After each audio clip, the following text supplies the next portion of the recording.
Alright, in this video, we're gonna unbox my copy of River City Ransom. This game has a lot of just nostalgic to me as a childhood, and where I originally kind of began my first stages of video games.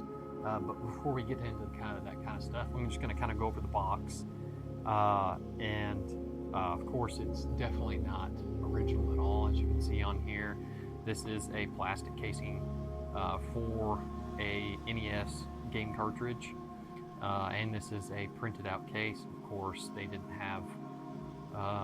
Don't think the. I think the original box cases, cardboard cases, were a little bit thinner than this, a little bit slimmer to the NES cartridge. I used to have some. I used to have the Legend of Zelda and Adventures of Link, and I think Mario Bros. 3. This was a long time ago, though, but I parted with those, unfortunately. Really, this is the one NES game that I'm just a big super fan of, and just kind of really boils down to some of the reasons why I've gone the route I've gone in video games, and just the favor of what I like and enjoy game theme wise. But anyway, this is River City Ransom for the NES and the original Nintendo. This is a game case, and the game is inside of it. It is pretty firm, which is great because it's actually really, really secure. And this stuff isn't going to come out. It all fits nice and snug. You're not worried about anything falling apart on it. I don't know if you can see in this centerpiece here or not, but it's from customgamecases.com. I was having a hard time just finding universal cases for the NES. I didn't want to use a sleeve because those traditional sleeves end up covering up the game art on these sleeves. I don't really like that because I want to actually display. Granted, I'm not actually displaying the cartridge itself. I'm just displaying this case. I just want to be able to protect it and just have something really neat and kind of nostalgic for my collection. You can see here on the front it says River City Ransom. This is pretty much the original front cover that would have been on the box. It's got the American Techno Institution Incorporation, excuse me. Of course, all the Nintendo Entertainment System live licensure stuff. On the side here, it's really neat because this isn't. I don't know if remember if this was actually original to the NES box, but even if it was, they were able to lengthen this because this is a lot wider than the original NES boxes. But this, of course, is pretty much replicated of what was on the back cover of the original box. You can see here a few just different images of the game. I'm going to just kind of go over this back and just kind of read a little bit about it. It says, first and foremost, you can see that it's River City. It's obviously referencing to a city that's called River City. And ransom, you can see in the style of it, somebody's requiring a ransom for something or somebody. But anyway, it is, of course, by somebody. And basically, it just kind of evolves around this theme in this game, and that's what your agenda is to rectify this situation with the ransom. Anyway, let's just read kind of some of this stuff on this back panel here, and just kind of go over to the citizens of River City. I hold your high school captive with my gangs of students and vicious bosses roaming the streets. Nobody can stop me now. Meet my demands or else. Slick, the meanest, most powerful gang lord in River City, has issued this ultimatum, and the entire town is powerless in a grip of fear. Fortunately, Alex and Ryan, which are the main protagonists, weren't in school the day Slick took it over, but now their fellow students are prisoners, including Ryan's girlfriend. It's up to you, two young heroes, to batter their way past several dangerous city gangs and defeat the gang lord to free the students of River City High and restore peace to the panic-stricken populace. So basically, this is like some gangs that have taken captive like a student, a high school and then it just so happens to be Ryan's girlfriend also is included in that. So there's a personal connection to Ryan on that, which is one of the main protagonists. You can either play Alex or Ryan. Uh, what's great about this game, and unfortunately, it doesn't really tell you some of like the features in this game. It's basically it's a beat 'em ups mixed with like an action RPG. The action RPG kind of elements are really more of like you beat 'em up, you gather money, you use that money to go to different restaurants and be able to eat different types of food. Those different types of food actually give you just different abilities or attributes that are on your character sheet. Like, for example, it gives you better punch or kick or better jump, speed. I may not be naming them all off, but it's got a pretty good extensive character sheet that you work and kind of grind on a little bit.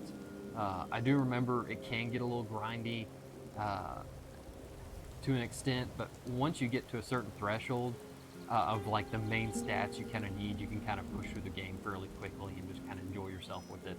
But it's just so much fun, at least because this is a game that just really has gone back to like my roots. Like, this is literally my first introduction to and like video games in general. Like, this was actually my first game I played.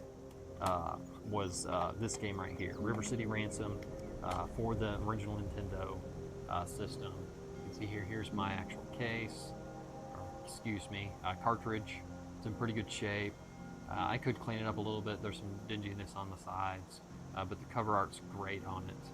It's in great shape. I used to actually, I think I had originally a copy. I don't remember if I actually had the original case with it or not. But yes, this, I really wanted to kind of re-pick this back up just because of the fact that this is just kind of my roots for gaming, and what's kind of introduced me into it as a child. Just the memories I have with this game is just back in the like early 90s. I didn't really play this stuff when it originally first came out, because I think this originally came out in like 1989. So yeah, this was a little bit before my gaming, actually, when it first came out. But I played it in the early 90s or mid 90s, and just my childhood nostalgia was after school we would come home. We didn't actually come to our home because my parents would have to work, so they'd drop me off at grandma's, and grandma just so happened to have a Nintendo Entertainment System. And it was actually my uncle's, and he just left it there because I think he was going to college at the time. I can't remember exactly. But anyway, I'm getting a little off track there. Just our nostalgic memories of coming home from school, going to grandma's, playing the NES. This was always my favorite and my go-to, especially if my brother was with me. Then we would play this together, and just, I mean, we wouldn't even really make any progress in the game. We never actually saved the little seeds that actually kind of gives you a little little code that you kind of gotta have to copy down in order to save your character's character sheet, because this is kind of before they actually had save data on the cartridges. There's no battery inside this NES cartridge to save game data. So you basically use these seeded codes that you would enter in, and it would actually reference to the character that you built. It's kind of a neat concept and idea that they did with that. A neat little kind of loophole to get around that needed save data. But it is tedious, especially from, I remember back in the day, seeing those saves. I was just like, I mean, I wasn't going to write it down on a notepad and save it for later. So we really just, originally when we first played this back when we were kids, we just played from the start and we always played our same character. But later I kind of played it a little bit more as I got older, and I actually saved those saves and be able to build upon a character. But man, this game is just really the roots of the kind of games I like to play. It's not necessarily that it's a beat 'em ups. It's really kind of the roots of an RPG, or you could say like some kind of like something similar to Pathfinder or D&D. It's kind of, I know it's so much different because this is a video game and it's the original Nintendo, and there's only so much role play in this. There really isn't. The dialogue is very minimal. Most of it you're just fighting as you just kind of crawl through it with fighting the gang members, and just the fact that it's just character progression is really mainly what I'm talking about in your character sheet.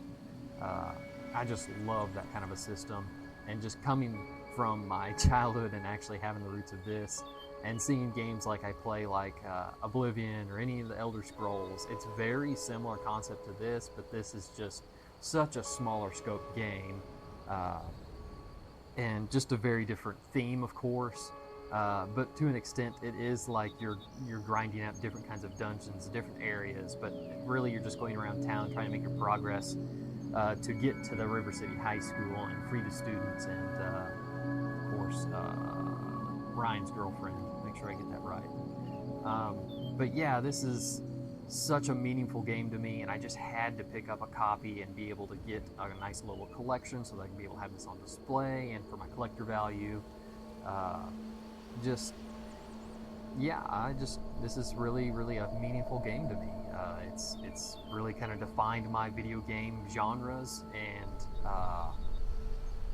just if you have like some kind of game that's really defined your from your childhood to what you're on now, just go ahead and just talk about it in the comments. Throw me something. Tell me what your opinion is on whether it's River City Ransom that you have on opinion on this game, or whether what built your kind of genre for your video games. But anyway, I'm just kind of ranting here, and this is just a really meaningful game to me. Just don't forget, and as always, be positive and be creative. And thanks for watching.